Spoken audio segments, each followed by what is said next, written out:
कि कर्म करें कि ना करें। तो आपका उत्तर आ रहा है जो आपने पूछा था ना, कर्म संन्यास, और ये सबके अंदर आता है।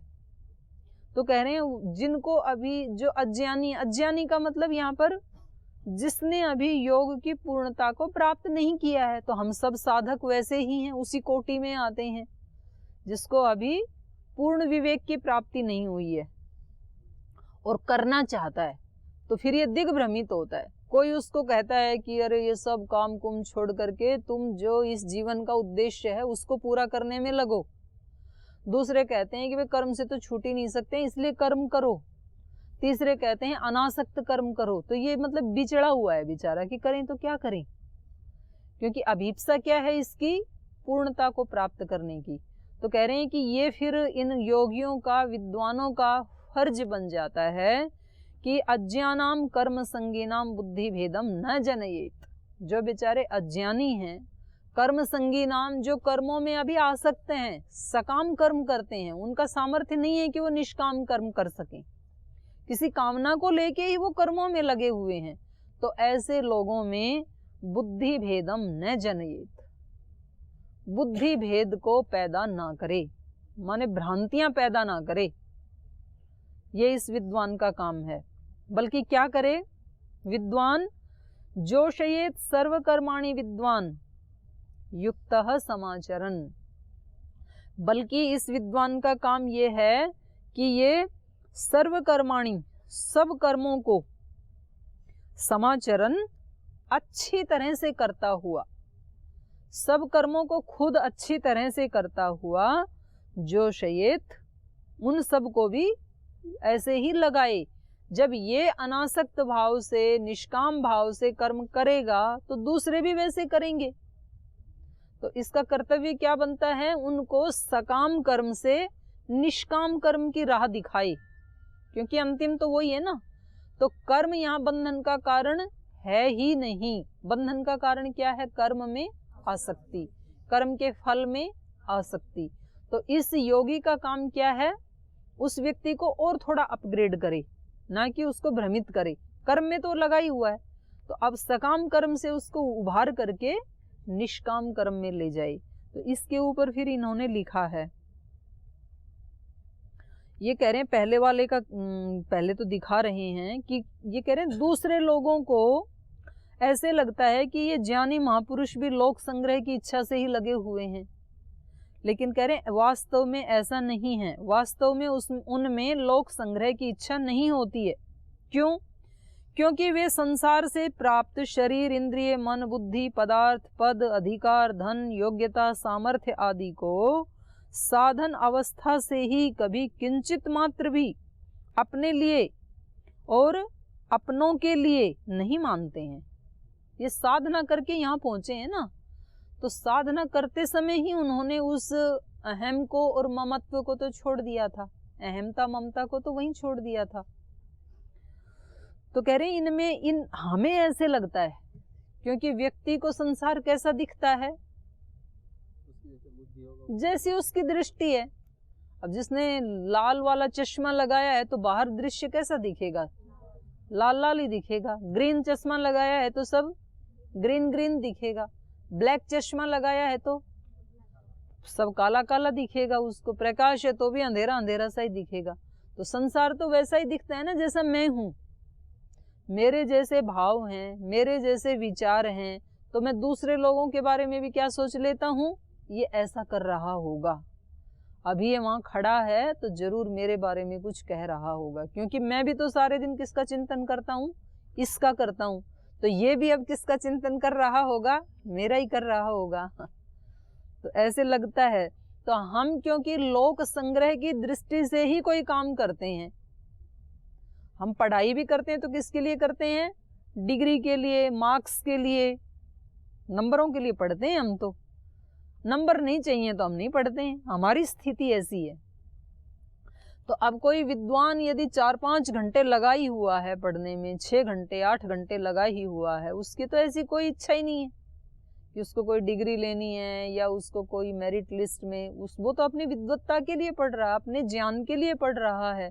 पर ये व्यक्ति क्या सोचेगा कि भैया तो इसको परीक्षा देनी चाहिए, इतना पढ़ाई कर रहा है और नहीं तो इसकी इतनी मेहनत करने की क्या जरूरत है, इसको खेलना चाहिए।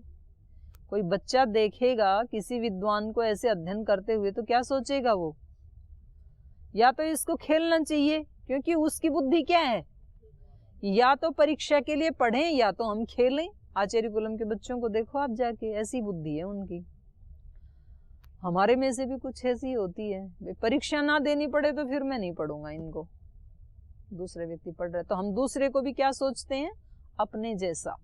हम जो कर्म करते हैं वो आसक्त होकर के लोक संग्रह के लिए करते हैं, तो हमें लगता है कि ये जो बड़े बड़े योगी लगे हुए हैं कर्म करने में, इनमें भी लोक संग्रह की इच्छा होगी इसीलिए कर रहे हैं। बोले नहीं, उनमें नहीं होती है, क्योंकि वो तो इन सारे साधनों को पहले ही छोड़ चुके हैं।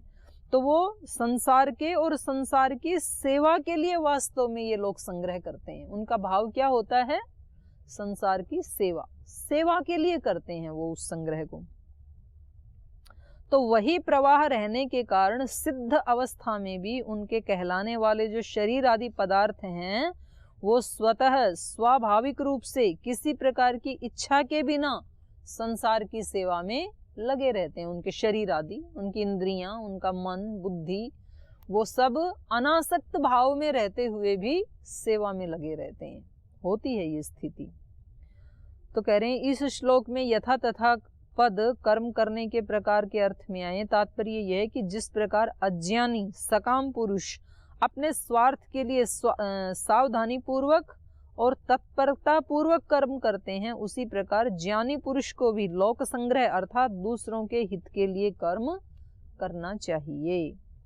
और ये तो ऐसे महात्मा रहे हैं, बिल्कुल अनासक्त महात्मा, जिन्होंने अपने मरने के बाद भी क्या क्या करना है वो भी वसीयत लिख के चले गए थे। ये ऋषिकेश में ही रहते थे, स्वर्ग आश्रम में, और ऐसे तो पूरे देश में घूमते थे प्रवचन के लिए। तो इन्होंने बताया था कि मरने के बाद जब मेरा ये शरीर छूटेगा तो बहुत ज़्यादा लोगों को इकट्ठा नहीं करना, कोई बहुत बड़ा ऐसा समाधि आदि नहीं बनाना, गंगा के किनारे बस मेरे शरीर का अंतिम संस्कार करके और वो राख उसी में बह जाएगी बस। और जो मेरी वस्तुएं हैं उनको कोई व्यक्ति उसको उसमें संग्रहालय में ना रखे कि ये स्वामी जी के खड़ाऊ हैं, ये वस्त्र हैं, तो वो जो भी उस समय में जो लोग उपस्थित होंगे उनको दे देना बस। 2-4 चीजें तो थी उनके पास। उसके बाद भी कोई शांति सभा, शोक सभा, श्रद्धांजलि सभा, विद्वानों को बुलाना, ये सब कुछ नहीं करना मेरे बारे में। बहुत अनासक्त साधु रहे हैं ये, लेकिन अनासक्त होते हुए भी ये क्या कह रहे हैं कि कर्म तो सबको करना है, दूसरों के हित के लिए कर्म करें। ज्ञानी पुरुष को प्राणी मात्र के हित का भाव रख करके संपूर्ण लौकिक और वैदिक कर्तव्य कर्मों का आचरण करते रहना चाहिए। सबका कल्याण कैसे हो, इस भाव से कर्तव्य कर्म करने में लोक में अच्छे भावों का प्रचार स्वतः होता है, क्योंकि इसके आचरण को देख करके लोगों को जो सुख होगा वो तो एक फायदा हुआ, दूसरा जो इनसे प्रीति करने वाले हैं उनके मन में भी स्वाभाविक रूप से ही दूसरों की सेवा के लिए कर्म करने की इच्छा होगी, तो वो फॉलो करेंगे ना इसको कि हमारे गुरुजी ऐसे कर रहे हैं तो हम भी सेवा करें। जब यहाँ एक स्वामी जी महाराज ने निस्वार्थ भाव से सेवा करने का व्रत लिया तो उनसे प्रीति करने वाले आप सब तो छोड़ के ही यहाँ आ गए कि हम भी अपना पूरा जीवन किस में लगाएं, सेवा में लगाएं। चाहे वो देश की सेवा है, चाहे वो शास्त्र की सेवा है, धर्म की सेवा है, आध्यात्मिकता की सेवा है, जो भी सेवा मेरी सामर्थ्य गुरु समझे वहाँ मुझे लगा दें। और कितने ही लोग अपने घरों में रहते हुए भी इस भाव में जीते हैं और सेवा कर रहे हैं। तो ये दूसरा लाभ होता है। अगर ये व्यक्ति योगी कर्म में ना लगे तो फिर वो इतनी सारी जो आत्माएं सेवा में आज लगी हैं वो भी नहीं लगेंगी फिर। तो अज्ञानी पुरुष तो फल की प्राप्ति के लिए सावधानी और तत्परता से विधि पूर्वक कर्तव्य कर्म करता है, पर ज्ञानी पुरुष फल में आसक्ति नहीं होती और उसके लिए कोई कर्तव्य भी नहीं होता, अतः उसके द्वारा कर्म की उपेक्षा होना संभव है, क्योंकि उसको ना तो कोई फल चाहिए ना कोई आसक्ति है। तो फिर वो क्या कर सकता है, क्या संभावना है, कर्म ही ना करे, क्योंकि उसको कुछ चाहिए ही नहीं। तो ये संभावना है। तो क्या कह रहे हैं आगे, अतः इसलिए भगवान कर्म करने के विषय में ज्ञानी पुरुष को भी क्या कह रहे हैं कि जैसे सकाम पुरुष कर्म करता है वैसे ही विद्वान को अनासक्त भाव से कर्म करना चाहिए। हमें स्वामी जी महाराज क्या समझाते हैं, जैसे नौकरी पेशा वाले लोग अपनी ड्यूटी के प्रति सिंसियर होते हैं, ये मेरी ड्यूटी है, उसके घर में कोई अतिथि भी आया होगा और ड्यूटी टाइम हो गया होगा तो क्या कहेगा वो, अब मेरा ड्यूटी टाइम हो गया, अब मुझे जाना पड़ेगा, बाकी की बात मैं शाम को आके करूंगा आपसे। तो जैसे वो व्यक्ति पायबंद है अपनी ड्यूटी के प्रति, ऐसे ये जो बिना सैलरी वाले लोग हैं उनको भी अपने कर्तव्य के प्रति वैसे ही पायबंद होना चाहिए कि ये मेरा सेवा का टाइम हो गया है, ये अब मेरा साधना का टाइम हो गया है। प्राय ये व्यक्ति क्या करता है अपने कर्तव्य कर्म में, ये प्रमाद करता है। इसका संध्या का समय हो गया, फिर भी जहाँ गए हैं प्रवास में वो लोग बातें कर रहे हैं और ये बातों में ही 1 घंटा बिता देता है। इस व्यक्ति को क्या कहना चाहिए, अब मेरा उपासना का टाइम हो गया, अब मैं आपके साथ बात नहीं कर सकता हूँ, अब मुझे उपासना करनी। जैसे ड्यूटी वाले भी तो अपने संबंधियों को छोड़ देते हैं ना, ऐसे इस योगी को भी अपनी दिनचर्या के प्रति, अपने स्वधर्म के प्रति क्या होना चाहिए, वैसा ही जागरूक होना चाहिए जैसा वो जागरूक है। अब कह रहे हैं 21वें श्लोक में तो विद्वान को आदर्श बताया गया था, पर यहाँ उसे अनुयायी बताया है। तात्पर्य यह है कि विद्वान चाहे आदर्श हो चाहे अनुयायी, उसके द्वारा स्वतः ही लोक संग्रह होता है। जैसे भगवान श्री राम प्रजा को उपदेश भी देते हैं और पिता की आज्ञा का पालन करके वनवास भी जाते हैं, तो दोनों ही परिस्थितियों में उनके द्वारा लोक संग्रह ही हो रहा है। तो ऐसे ही कह रहे हैं क्योंकि उनका कर्मों को करने या कर्म को न करने में कोई प्रयोजन ही नहीं है। जब विद्वान आसक्ति रहित होकर के कर्तव्य कर्म करता है तब आसक्ति युक्त चित्त वाले पुरुषों के अंतःकरण पर भी विद्वानों के कर्मों का स्वतः प्रभाव पड़ता है। चाहे उन पुरुषों को ये महापुरुष निष्काम भाव से कर्म कर रहा है ऐसा दिखे या ना दिखे, लेकिन प्रभाव तो पड़ता ही है। तो मनुष्य के निष्काम भावों का दूसरों पर स्वाभाविक प्रभाव पड़ता है, ये सिद्धांत है। इसलिए आसक्ति से रहित होकर के विद्वान के भाव आचरणों का प्रभाव मनुष्यों पर ही नहीं, पशु पक्षियों आदि पर भी पड़ता है। तो ये 25 नंबर श्लोक के बारे में बताया। अब इन दोनों के बारे में एक विशेष बात बता रहे हैं। ये कह रहे हैं वास्तव में महत्ता पदार्थ की नहीं होती बल्कि आचरण की होती है। आचरण मतलब उस पदार्थ का प्रयोग कैसे कर रहे हैं, किस भाव से कर रहे हैं। ये कई बार चर्चा होती है ना, भाव का सबसे ज्यादा प्रभाव होता है। वस्तु किसी पदार्थ की महत्ता नहीं है, चाकू की महत्ता नहीं है, चाकू का उपयोग कैसे कर रहे हैं और किस भाव से कर रहे हैं, इस चीज की महत्ता है। तो ये कह रहे हैं कि उसका उपयोग कैसे कर रहे हैं। संपत्ति की महत्ता नहीं है, उस संपत्ति का ऐश्वर्य का उपयोग कैसे कर रहे हैं। कितने असुरों के पास संपत्ति है, कौन पूछता है उनको।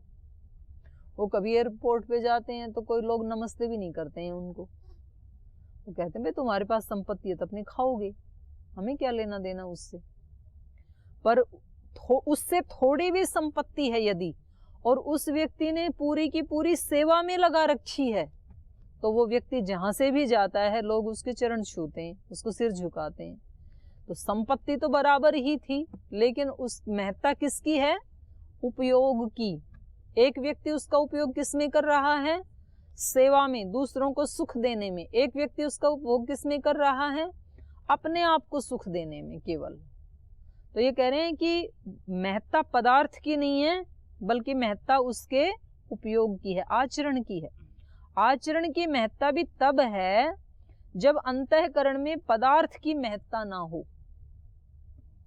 आचरण भी महान कब बनता है, जब अंतःकरण में उस पदार्थ के प्रति आसक्ति ना हो, उसकी महत्ता ना हो। अंतःकरण में संपत्ति की महत्ता नहीं है, अंतःकरण में किसकी महत्ता है? सेवा की। कोई भी पदार्थ व्यक्तिगत नहीं है, केवल उपयोग के लिए ही व्यक्तिगत पदार्थ को व्यक्तिगत मानने से ही परहित के लिए उसका त्याग कठिन पड़ता है। वास्तव में जितने भी पदार्थ हैं, तो आप पैदा हुए तब लेके आए थे कि आपने हाथ में पकड़ पकड़ के कि ये मेरी साइकिल है, ये मेरा घर है, ऐसे लाए थे क्या? ये मेरे वस्त्र हैं। तो पदार्थ आपके व्यक्तिगत कहाँ से हुए? बाद में बोलते हैं ना, ये मेरा पर्सनल रूम है, ये मेरी पर्सनल साइकिल है, ये मेरे कपड़े हैं, जूते हैं। तो कोई भी पदार्थ पर्सनल है ही नहीं, व्यक्तिगत है ही नहीं। पदार्थ सारे कैसे हैं? ईश्वर के हैं। वो पता नहीं हमारे से पहले कितनों ने अपना माना था। जिस घर में आप रहते हैं, जिस यहाँ इस जमीन में जहाँ बैठे हैं, आपसे पहले कितने लोगों की मालकियत हो चुकी। आज तो आप बोलते हैं कि ये हमारा है, ये आश्रम पतंजलि योगपीठ। पर जिस जमीन में पतंजलि योगपीठ बना है, हमारे से पहले वो जमीन कितने लोगों की रह चुकी। जब से सृष्टि बनी करोड़ों लोगों इसको मालिक बन चुके हैं, और हमारे बाद भी इसको कितने लोग अपना मानेंगे? अनंत काल तक पता नहीं कितने आने वाले लोग इसको अपना मानेंगे। होल की उम्र है तब तक भी, होल नहीं रहेगा तब भी इस जमीन को कितने लोग अपना मानेंगे। तो वास्तव में ये जमीन किसकी है? ईश्वर की है, पर्सनल है ही नहीं। कोई भी वस्तु पर्सनल नहीं है। तो ये कह रहे हैं व्यक्तिगत कोई पदार्थ होता ही नहीं है, बस कुछ समय के लिए हम उसको व्यक्तिगत मान लेते हैं। तो बड़ी ऊंची बात कह रहे हैं, ये संत है ना बहुत बड़े। तो पदार्थ को व्यक्तिगत मानने से ही फिर क्या होता है? परहित में उसको नहीं लगाना चाहते हैं। फिर हम कहते हैं भाई ये तो मेरा पर्सनल है, इसको दूसरे के लिए कैसे लगा सकता हूं। तो फिर कठिन मालूम पड़ता है। कोई भी पदार्थ या क्रिया बंधन का कारण नहीं है, उनका संबंध बंधन का कारण है। कोई पदार्थ या कोई कर्म बंधन का कारण नहीं है, उनके साथ जो संबंध हो गया, आसक्ति का पर्सनल संबंध हो गया, ये बंधन का कारण है। पदार्थ तो यहीं रहेंगे, कौन सा आप उठा के ले जाओगे, और आए तब भी आपको मिले थे। तो ये तो बंधन के कारण नहीं है, पर इनके प्रति जो भाव बन गया आसक्ति का, ये हमारे बंधन का कारण है। विद्वान पुरुषों में भी लोक संग्रह के लिए सब कर्म होते हैं, परंतु ऐसा होते हुए भी उनमें मैं लोक संग्रह कर रहा हूं ये अभिमान नहीं रहता। कारण ये है कि शरीर, इंद्रियां, मन, बुद्धि, विद्या, योग्यता, पद आदि सब किसके लिए हैं? संसार के लिए हैं, और संसार से ही मिले हैं। संसार से ही मिले हैं, संसार के ही लिए हैं, ऐसा योगी मानता है।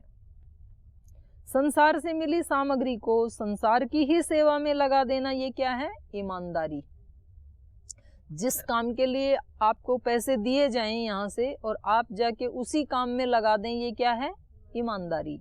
ईश्वर ने संसार में आने पर इतने सारे संसाधन और ये सारा शरीर हमें दिया, तो अब इन सारे संसाधनों को और शरीर को उसी संसार की सेवा में लगा देना, ये क्या है? ईमानदारी। और अपने लिए बचा के रख लेना, ये बेईमानी है। उस सामग्री को बहुत सच्चाई से, ईमानदारी से संसार के अर्पण कर देना है। ये अर्पण करना कोई बड़ा काम नहीं है। जैसे किसी ने हमारे पास धरोहर के रूप में रुपए रखे और कुछ समय के बाद वो मांग रहा है, तो हमने उसके रुपए वापस कर दिए, तो कौन सा बड़ा काम है ये? जो हमारा था ही नहीं वो उसको दे दिया, तो कौन सा इसमें बड़प्पन है? तो कह रहे हैं हाँ, हमारा दायित्व समाप्त हो गया, हम ऋण मुक्त जरूर हो गए कि भाई हमने अमानत रखी थी, आज हमने दे दी है। तो इसी प्रकार संसार की वस्तु संसार के अर्पण कर देने से हमारा दायित्व समाप्त हो जाता है, हम ऋण मुक्त हो जाते हैं, जन्म मरण के बंधन से सदा सदा के लिए छूट जाते हैं। इसलिए सांसारिक पदार्थों को संसार की सेवा में लगाकर कोई दान पुण्य नहीं करना, बल्कि उन पदार्थों से अपना पिंड छुड़ाना है, क्योंकि वो हमारी थी नहीं, जिसकी थी उसकी सेवा में लगा दी। शरीर किसका था? संसार का, तो कहाँ लगा दिया? संसार की सेवा में। अब ये अच्छी बात बता रहे हैं, एक न बुद्धि भेदम जनयेत विद्वान।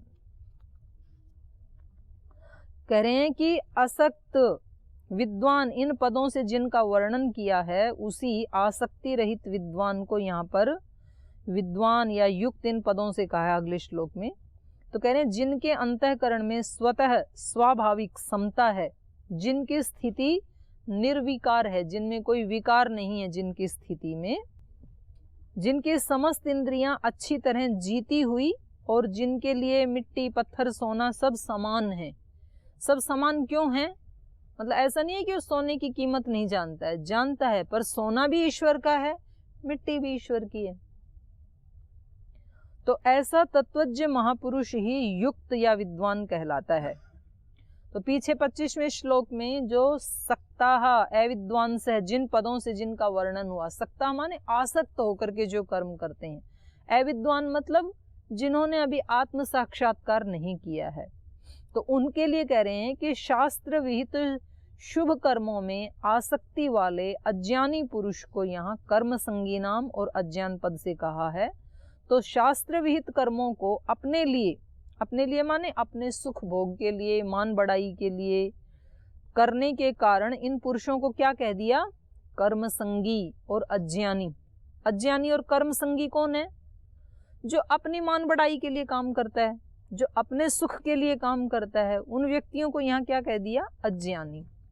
अज्ञानी का मतलब ये नहीं अंगूठा छाप है, जानते तो हैं, पर सब कर्म किस भाव से करते हैं? अपनी पद प्रतिष्ठा के लिए, अपने सम्मान आदि के लिए। तो कह रहे हैं अब उनके लिए ये जो श्रेष्ठ पुरुष हैं इनकी विशेष जिम्मेदारी है। जो योगी पुरुष हैं इन लोगों की यहाँ विशेष जिम्मेदारी बता रहे हैं, क्योंकि दूसरे लोग स्वाभाविक रूप से ही उनका अनुसरण करते हैं। जैसे बच्चा अपने घर में जो देखेगा उन्हीं का अनुसरण करेगा। जिस भाषा को बोलते हुए सुनेगा घर में परिवार में, तो वो उसी भाषा को फॉलो करता है। हिंदी, अंग्रेजी, कन्नड़, मलयालम, मराठी, जिस भी माहौल में बच्चा रहता है उसी भाषा को आसानी से सीख लेता है। जो माता पिता बोलते हैं ना कि जाओ अब ये उठा करके उनको दे के आओ, तो वो इशारा समझता है, भाषा का तो ज्ञान है ही नहीं, लेकिन थोड़े दिन में वो भाषा भी समझने लगता है। पहले वो काम करने लगता है। छोटे बच्चे को हम बोलते हैं ना कि यहाँ से ये वस्तु उठाओ, जाओ उनको दे दो, दीदी को दे दो, तो फिर वो उठा के दे के आता है। यद्यपि उसको भाषा का ज्ञान नहीं है, संकेत को समझ रहा है वो बच्चा, फिर थोड़े दिन में उस भाषा को भी जान लेता है। मेरे को कई बार आश्चर्य होता था, वहाँ दक्षिण में जब जाती ना तो छोटे छोटे बच्चे मलयालम, तेलुगु, कन्नड़ बोलते हैं, तो मैं सोचती इतने कठिन कठिन शब्द इनके मुख से निकलते कैसे, इतने छोटे बच्चे के मुख से। लेकिन ये तो स्वाभाविक है, बच्चा जो देखेगा उसको फॉलो करेगा। तो ऐसे ही ये जो अज्ञानी लोग हैं ये किसको फॉलो करेंगे? उनसे ऊपर वाले जैसा आचरण करते हैं, योगी पुरुष जैसा आचरण करते हैं। तो इसलिए इन श्रेष्ठ पुरुषों की ये विशेष जिम्मेदारी है, क्योंकि दूसरे लोग स्वाभाविक रूप से उसका अनुसरण करते हैं। इसलिए भगवान क्या कह रहे हैं? विद्वान को आज्ञा दे रहे हैं कि उसे ऐसा कोई आचरण नहीं करना चाहिए और ऐसी कोई बात नहीं कहनी चाहिए जिससे कि ये जो कामना युक्त पुरुष हैं इनका वर्तमान स्थिति से भी पतन हो जाए। अभी वर्तमान स्थिति क्या है? सकाम कर्म में लगे हुए हैं अपने, तो उससे भी नीचे गिर जाएं, ऐसी कोई बात नहीं कहनी चाहिए कभी भी विद्वान को, योगी को। अज्ञानी पुरुष अभी जिस स्थिति में है उस स्थिति से उन्हें विचलित नहीं करना, उससे नीचे नहीं गिराना। उसी को क्या कहा? बुद्धि भेद पैदा ना करे ये विद्वान, विशेष जिम्मेदारी है इसकी। बुद्धि भेद क्या है? उनमें बुद्धि भेद उत्पन्न करना। अतः विद्वान को सबके हित का भाव रखते हुए अपने वर्ण आश्रम धर्म के अनुसार शास्त्र विहित शुभ कर्मों का आचरण करते रहना चाहिए, जिससे दूसरे पुरुषों को भी निष्काम भाव से कर्तव्य कर्म करने की प्रेरणा मिलती रहे। समाज और परिवार के मुख्य व्यक्तियों पर यही बात लागू होती है। जो समाज का मुखिया है या परिवार का मुखिया है, तो उनको भी सावधानी पूर्वक अपने कर्तव्य कर्मों का अच्छी तरह आचरण करते रहना चाहिए, जिससे कि समाज और परिवार पे अच्छा प्रभाव पड़े। अब ये बुद्धि भेद करने वाली बात क्या है उसको बता रहे हैं 2-3 पॉइंट में, जो मैं आपको सुनाना चाह रही थी। जैसे कह रहे हैं बुद्धि भेद पैदा करने के कुछ उदाहरण इस प्रकार हैं। ये व्यक्ति क्या कहेगा? कभी कभी कोई व्यक्ति क्या कहता है, अरे कर्मों में क्या रखा है, कर्मों से तो जीव बंधता है, कर्म निकृष्ट हैं। तो कर्म छोड़ करके ज्ञान में लगना चाहिए, ऐसे ऐसे उपदेश देना। तो इस प्रकार से अपने आचरण और अपने वचनों से दूसरों में कर्तव्य कर्म के प्रति अश्रद्धा और अविश्वास उत्पन्न करना, ये क्या है? बुद्धि भेद पैदा करना। तो कुछ विद्वान होते हैं ना ऐसे कि भाई तुम कर्म करोगे तो तुम बंध जाओगे, तो खुद भी नहीं करते हैं और दूसरों को भी, जो सकाम तो कर रहे थे कम से कम, उससे भी वो नीचे गिर जाएंगे कर्म करना छोड़ेंगे तो उसके लिए भगवान योगेश्वर श्री कृष्ण भी उनको खबरदार कर रहे हैं। और ये स्वामी राम सुखदास जी महाराज जो बहुत ऊंचे संत हुए इस सदी के, तो वो भी ये बात कह रहे हैं। और दूसरा, कभी कभी कुछ लोग क्या कहते हैं, जहां देखो वहीं स्वार्थ है, स्वार्थ के बिना कोई रह नहीं सकता। अरे भाई, ये जितने लोग कर्म में लगे हैं ना, तो ये सब किस लिए लगे हैं? स्वार्थ के कारण लगे हैं, और आपको भी साथ में जोड़ रखा है इन्होंने। तो यहाँ भी बोल देते हैं ना, कुछ लोग ऐसे बोल देते हैं। मतलब आप लोगों को एक बार हमने बाहर से ही किसी विद्वान को बुलाया और हमने इतने सम्मान पूर्वक बुलाया कि चलो आप कुछ बच्चों को प्रेरणा दें। फिर बोले रे ये तो अपने उसको पूर्ति करने में लगे हैं, अपने संकल्पों की पूर्ति करने में, और आप लोगों का यूज कर रहे हैं। तो ये क्या हो गया? बुद्धि भेद पैदा करना। तो इसको पाप माना है, भगवान कृष्ण ने उनकी निंदा की है इसके लिए। तो कह रहे हैं जहां देखो वहीं स्वार्थ है, संसार में सब जगह स्वार्थ है, कोई निस्वार्थ काम कर ही नहीं सकता है, ऐसे बोलते हैं। जहां देखो वहीं स्वार्थ है, स्वार्थ के बिना कोई नहीं रह सकता है, सभी स्वार्थ के लिए कर्म करते हैं। मनुष्य कोई कर्म करे और फल की इच्छा ना हो, ऐसा तो हो ही नहीं सकता। कर्म करे तो फल की इच्छा रहती ही है। तो फिर ऐसे लोगों को वो कर देते हैं, भ्रमित कर देते हैं। मतलब बड़े लोगों की तो बात छोड़ो, हमारे जो संगठन में जो भाई बहन काम करते हैं, जो 10-10, 12-12 वर्ष से लगे हुए हैं, उनको ही कुछ लोग बोल देते हैं, बोले जरूर इनको ना वहां से मोटी सैलरी आती है। ऐसे निस्वार्थ भाव से कौन करता है? अपना समय, अपना साधन सब खर्चा लगा के, ये सब दिखावा है। इनको वहां से बहुत मोटे पैसे मिलते हैं, क्योंकि वहां तो बोरे के बोरे भरे पड़े हैं, तो इनके पास भी थैले के थैले भर भर के आते हैं। ऐसे लोग बोलते हैं। आप जाओगे कार्य क्षेत्र में तो आपको भी बोलेंगे, भले कहीं नहीं, हमें सब पता है, ये सब ऐसे ही स्वार्थ के पीछे, इनका अपना स्वार्थ है इसलिए लगे हुए हैं। लेकिन आपका कोई स्वार्थ है क्या? तो खुद को पता लगता है ना भी हमारा कितना स्वार्थ है। तो निस्वार्थ काम करना ये पॉसिबल है कि नहीं है? संभव है कि नहीं है? आप तो सारे कर रहे हैं, वही तो संभव क्यों नहीं है? अपने जीवन से देख सकते हैं। मान लीजिए आपको विद्या अभ्यास भी कर रहे हैं, तो किसकी आज्ञा से कर रहे हैं? गुरु आज्ञा से कर रहे हैं। अपनी इच्छा से तो नहीं आए थे। यहाँ के आपको बताया कि आप सेवा करना चाहते हैं, तो आप थोड़ा शास्त्र का अभ्यास करें, शास्त्र का स्मरण करें, तो आपकी सेवा में और अच्छी क्वालिटी आएगी, जानेंगे तो इसलिए आप लगे हैं, कोई स्वार्थ भाव से तो नहीं लगे हैं। तो ये विद्या का कर्म भी कैसा है? निस्वार्थ भाव से कर्म करना है। फिर क्या कह देते हैं? कहते हैं फल की इच्छा रख करके अपने लिए कर्म करने से बार बार जन्म लेना पड़ता है। ऐसे भी तो लोग बहकाते हैं ना कि कर्म करोगे तो बार बार इस जन्म मरण के बंधन में आते ही रहोगे, इसलिए क्या करो? कर्म छोड़ दो। अपना भला चाहते हो तो हम तो आपके भलाई के लिए कह रहे हैं, कहाँ फंस रहे हो तुम? तो तुम्हें बार बार जन्म मरण के चक्र में आना पड़ेगा। कर्म करने से फल भोगने के लिए बार बार जन्म लेना पड़ेगा, क्योंकि कर्म फल से कोई बच नहीं सकता है, तो फल भोगने के लिए आना पड़ेगा आपको। तो ऐसे ऐसे उपदेश देते हैं। तो कह रहे हैं इस प्रकार के उपदेशों से कामना वाले पुरुष का कर्म फल में विश्वास नहीं रहता।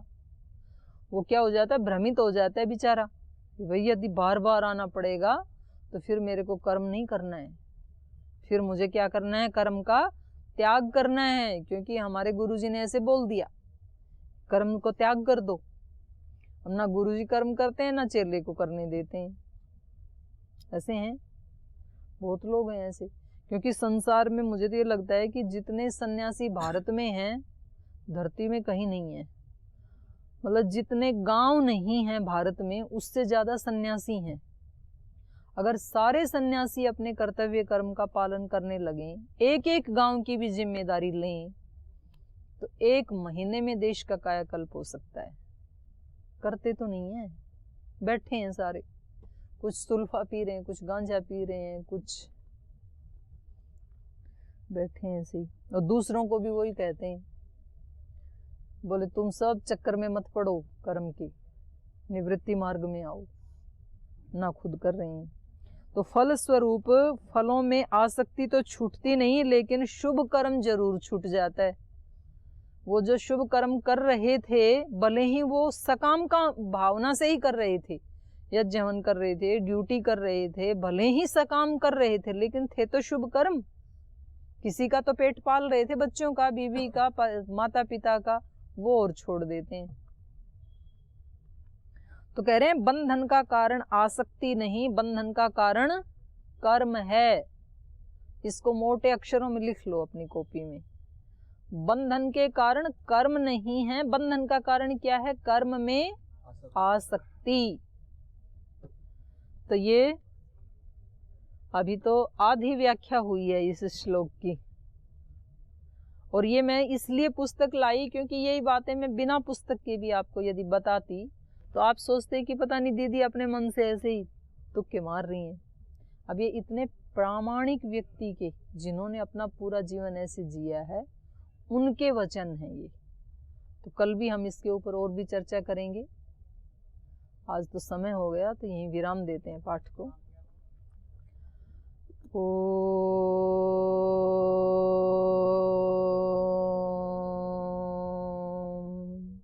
शांति शांति शांति। श्री गुरुभ्यो नमः।